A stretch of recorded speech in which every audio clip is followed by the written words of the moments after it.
Madam আপনি pregnant না? আপনি চুপ, একটা কথাও না। পাশের রুমে আমার শাশুড়ি আছে, তুই খালি দেখ আমি কি কি করি। চুপ কর। ম্যাডাম কি বলেন আপনি? আপনি তার মানে এতদিন নাটক করতেছেন আরে তোকে বলছি না একটা কথা বলে না, চুপ করে থাক। আর সবাইকে আপনি ঠকাচ্ছেন। আপনি কিন্তু ম্যাডাম এটা ঠিক করতেছেন না। আমি কি করতেছি না করতেছি সেটা পরের বিষয়। আর তাছাড়া তুই তোর ম্যাডামকে একটা কিছু বলবি না। পাশের রুমে আমার শাশুড়ি আছে। এক মিনিট। তার মানে আপনি এতদিন নাটক করে যাচ্ছেন। দেখেন ম্যাডাম এসব আর কি করতেছেন আপনি এসব? শোন, আমি নাটক কি করতেছিলাম আর তোকে টাকা দিছি, তোর মুখটা তুই বন্ধ রাখ। কি বলবি? এখানে কি হয়েছে কিচ্ছু বলবি না। বৌমা, এই এত জোর শব্দ হলো কিসের? আমি তো পাশের রুম থেকে ঠাস করে শব্দ পেলাম। কোনো সমস্যা? না না মা, কো আমি তো শুনতে পাইনি। আমি না, তুই শুনতে পাইছিস? কিসের শব্দ? কো মা, আমি তো শুনতে পাইনি। আমি তো অনেক জোরে শব্দ পেলাম, এই জন্য দৌড়ে আসলাম যে তুমি প্রেগনেন্ট। তুমি কি পড়ে টরে গেছো নাকি?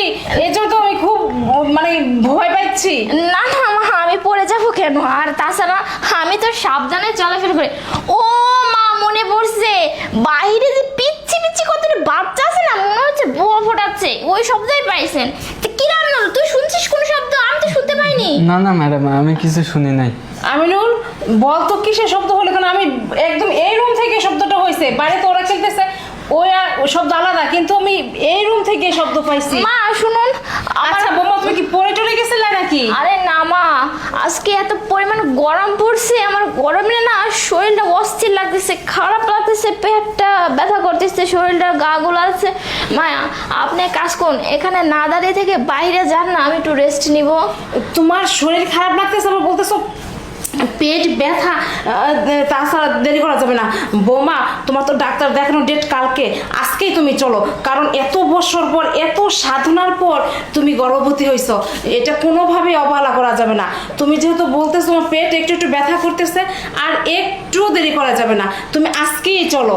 মা এই জন্যই আমি আপনাকে কিছু বলি না, যে বলছি একটু খারাপ লাগতেছে একটু শুয়ে থাকি, এই বলতেছেন ডাক্তারের কাছে যেতে।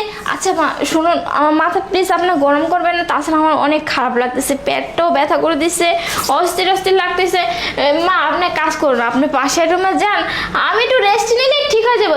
কিন্তু আমি তুই এক কাজ কর, তুই এই বাইরে দেখ কত কাজটা পড়ে আছে, কাজগুলো শেষ কর। আজকে আমার শরীরটা খুব খারাপ লাগতেছে, বুঝতে পারছিস কি বলছিলাম, কি দিছিলাম তোরে? বুঝতে পারছিস কি বলছি? হ্যাঁ ম্যাডাম।